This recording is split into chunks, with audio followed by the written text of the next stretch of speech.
Welcome to the Empowerment Hour.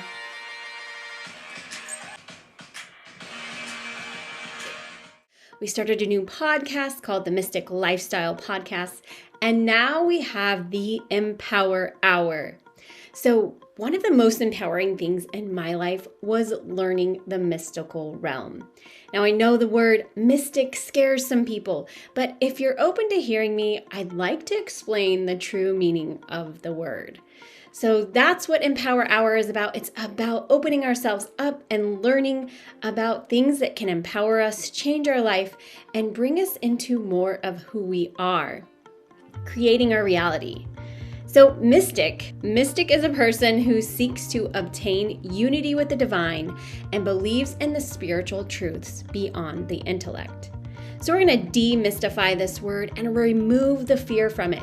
Now, our business is called Mystic Meadows Healing, and that is because the mystical realm has been it's just been so powerful for us. It opened us up to a world within ourselves that empowered us to move forward, to be who we truly are, and to put ourselves out there in a confident and soul-aligned way. There were so many times that we were afraid of things, we were people-pleasing, and when I say we, I mean my family. My husband and I are in business together, and then we have 2 adult children who also had experienced the mystical realm. Now, we weren't familiar with it at the time, so it brought a lot of fear. And when we talk to other people about some of the things that we've experienced as mystical or supernatural or dealing with the divine realm of spirituality, people told us that we were entertaining kind of a dark side, and it just didn't feel dark to us. It was empowering us. It was helping us be more of ourselves. We were more connected to the divine than ever before. We were getting messages and really tapping into our spiritual gifts. So the mystical realm is so important to me and my family, as well as our clients. And that is why I want to talk about this topic today of mystic. So what are mystical experiences? Now, there's many different ways that we can experience the mystical realms, but here's just a few. Dreams. Now, many dreams have messages or future visions. Sometimes a dream is just a dream, but you know when you wake up that your dream has a message for you and that there's more there to dive into, and that the spiritual realm or the mystical realm is speaking to you. Many people experience a mystical experience through NDEs, near-death experiences. Now, I haven't experienced this, but usually it's a traumatic event, a physical event that puts us in the hospital or changes our life in a huge way, where we are set to rest and think about our life. How are we living it? How do we want to live it? Are we being the person that we want to be? Now, for me, I had a spiritual near-death experience, which put me in the same situation. It caused me to go into depression and anxiety, and I wasn't able to live my life as a normal person. Everything became overwhelming. My emotions were all over the place. I could feel everything. I was an empath and didn't know it. And so the energies that were coming into the earth, the energies that were around me, were affecting me in a huge way. So I was dying inside. My soul wanted to live and be alive, but it was just slowly dying because it wasn't able to express itself. So I call that a spiritual near-death experience. And of course, through that, I had a lot of mystical things that happened to me that woke my soul up and helped me become the person that I am today. Some people experience deja vu, and this can be a mystical experience. If you feel into it and look at the situation that is the deja vu experience, there can be a message there.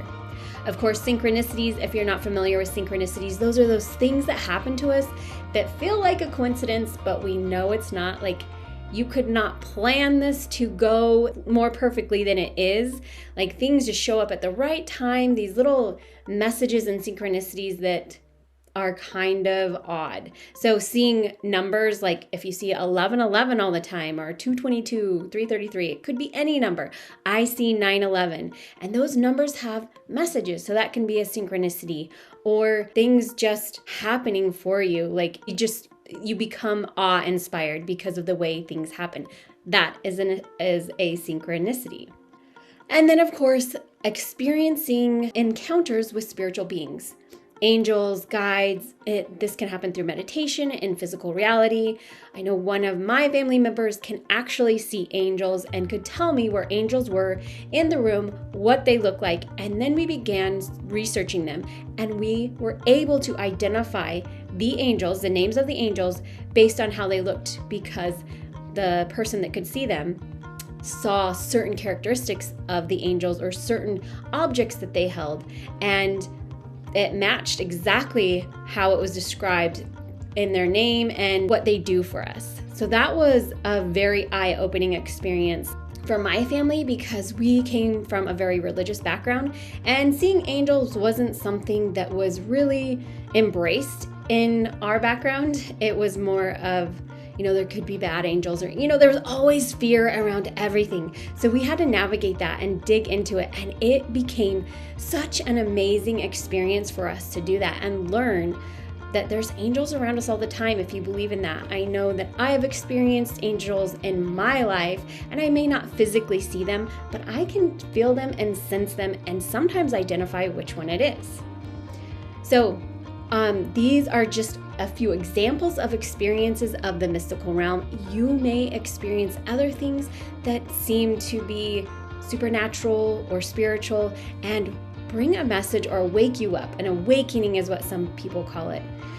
And these can be very profound moments. Now for me, all of these things started when I was a little girl. I didn't understand them until about 5 years ago. So as a little girl, when I saw things or experienced mystical things, I was in a lot of fear. So learning about them, studying them, getting together with people that understand them or that you can talk about and process them through, or doing some research and taking a course, can really help you navigate that realm. Now, I've always felt different, and that some of that was because of my gifting, and people just sometimes don't understand that gifting within us. So finding the people that do understand you, or that are at least open to hearing some of your experiences and allowing you to process them, can help you navigate who you are and some of your purpose possibly in this life. Now, when I learned to work with the mystical energy, I became alive. I awakened my power, found my confidence, and learned about my self-worth.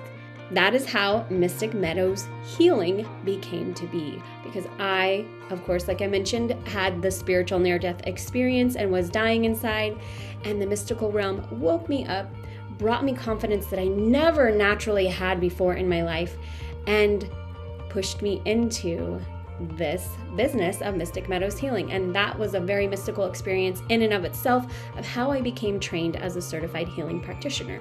And we can talk about that for another day, because today it was all about the word mystic, the mystical realm, and the empowerment that can bring to us.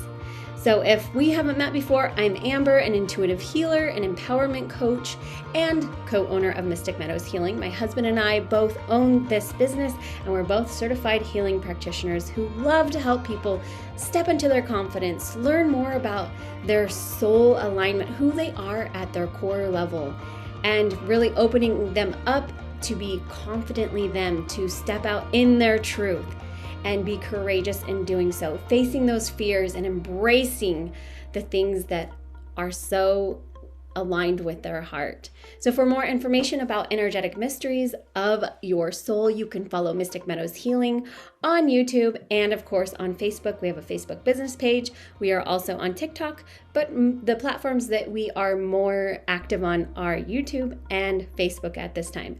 So until next time, there is hope, the truth lies within you, and you are enough. Thank you for being here for the first Empower Hour.